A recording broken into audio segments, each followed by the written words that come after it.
நிகழ்ச்சியில அடுத்த வந்து அஸ்தப்போ ராசத்தல் மன்னன் Madurai Muthu. Let's welcome him on stage.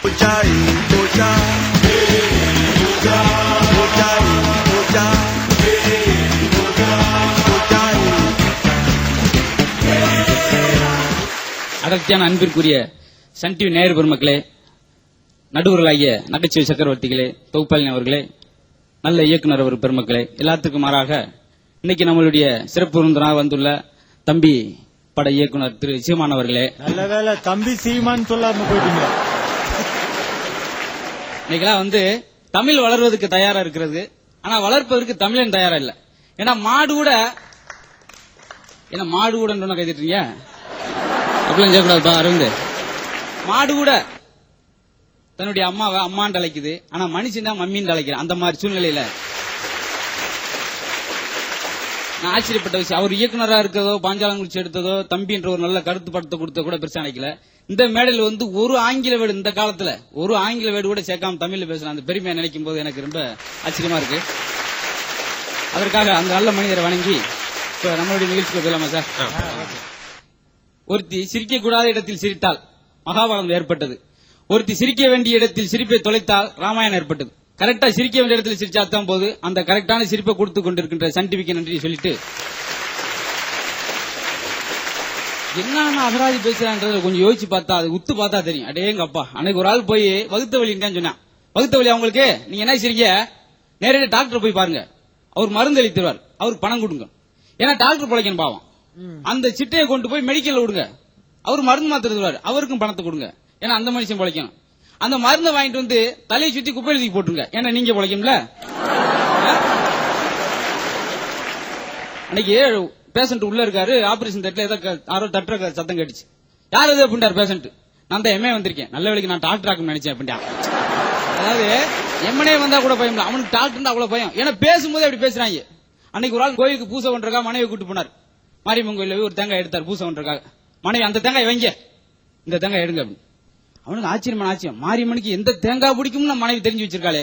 ஏண்டி இந்த தேங்காய் மாரியம்மனுக்கு பிடிக்குமா? அது இல்ல, இதான் சட்னிக்கு நல்லா இருக்கும். நான் மேடையில பேசி போட்டு கேட்டேன், உங்களை நான் சேனல்ல பாத்திருக்கேன் அப்படின்னா, ஒரு குட்டி போய் எல்கேஜி போய் இந்த சேனல்டா அப்படின்னேன். அப்படின்னா நான் கரடியோட கையை பிடிச்சிட்டா தெரிஞ்சேன் திருவா அதோட முடிச்சு போறாங்க. ஏன்னா நம்ம வளர்க்கும் போதே அவங்களுக்கு நல்ல உணர்வு ஊட்டி வளர்த்தோம்னா குழந்தை ரொம்ப பிரமாதமா வந்துகிட்டு இருக்கான். இப்ப வெளிநாட்டுல குழந்தை வளர்க்கறதுக்கு நம்ம நாட்டுல வளர்க்கறதுக்குமே நிறைய வித்தியாசம் இருக்கும். வெளிநாட்டுல ஒரு ஆம்பளை போய் பிறக்கிறான்னு வச்சுங்களேன், நம்மள மாதிரி சாக்லேட் எல்லாம் கொண்டு போக மாட்டாங்க. அப்படி உடனே அவர் தட்டி கொடுப்பார், என் மகனை எப்படி சாப்ட்வேர் இன்ஜினியர் ஆக்கிடுவேன். உடனே அந்த அம்மா தாய் உள்ளம் இல்லையா, அதெல்லாம் இல்ல, அவனை பெரிய தொழிலதிபர் ஆக்க போறேன். இதே நம்ம குழந்தை இருக்கட்டும், தமிழ்நாட்டுல 10 ரூபாய்க்கு சாக்லேட் வாங்கிட்டு போய் வாமா கொண்டு எல்லாரும் கொடுப்பாங்க. எடுத்துக்கங்க ஆம்பளை போய் பிறந்துட்டான், ஒரு பிரச்சனை இல்ல, எனக்கு கொல்லியோட மயம் பிறந்துட்டான். அதுக்கு எடுத்து தாய் உள்ள சும்மா இருக்குமா? எனக்கு ஒரு பிரச்சனை இல்ல, ஆம்பளை பிறந்திருக்கான், பிச்சை எடுத்து கூட எனக்கு கஞ்சி ஊத்தியான் அந்த அம்மா. அதுக்கு இவரே பரவாயில்ல, வளர்க்கும் போதே அப்படி வளர்க்குற. அதே கொஞ்சது திருட்டு மொழி, அவங்க அப்பே மாதிரியே கலாணி புத்தி அப்படின்றது.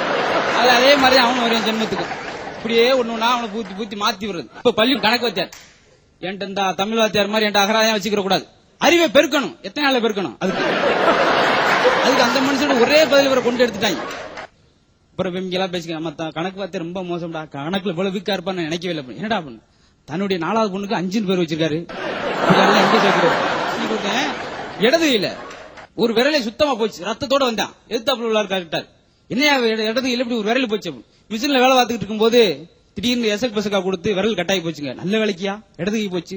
இதே வலதையா இருந்தா என்ன இருக்கும் பாவம், சாப்பிட முடியாம போயிருக்கும். நீங்க ஒண்ணு முதல்ல வலதையை தான் கொடுத்தேன், அப்புறம் யோசிச்சேன், ஆஹா சாப்பிட முடியாது, படக்கு உருவிட்டு இதை கொடுத்தேன் அப்படின்னா.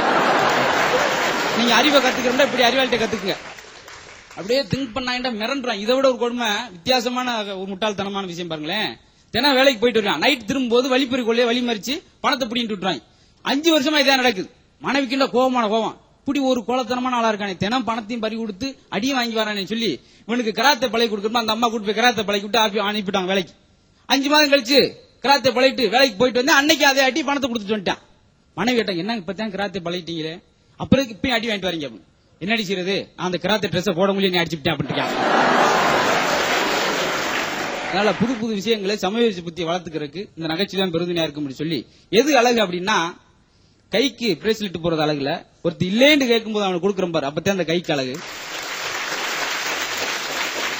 வாய்க்கு உதட்டுக்கு லிப்ஸ்டிக் போறதுலயோ இல்ல நகை போறதுலயோ வாய்க்கு அழகு இல்ல, அடுத்தவனுக்கு ஒரு ஆறுதலான ஒரு இன்பமான வார்த்தையை சொல்லும் போது அதான் அழகுன்னு சொல்லி அந்த இன்பத்தை ஊட்டிக் கொண்டிருக்கின்ற சன் டிவிக்கும் அதனுடைய நேர்களுக்கும் நன்றி சொல்லி விடைபெறுகிறேன். நன்றி, வணக்கம்.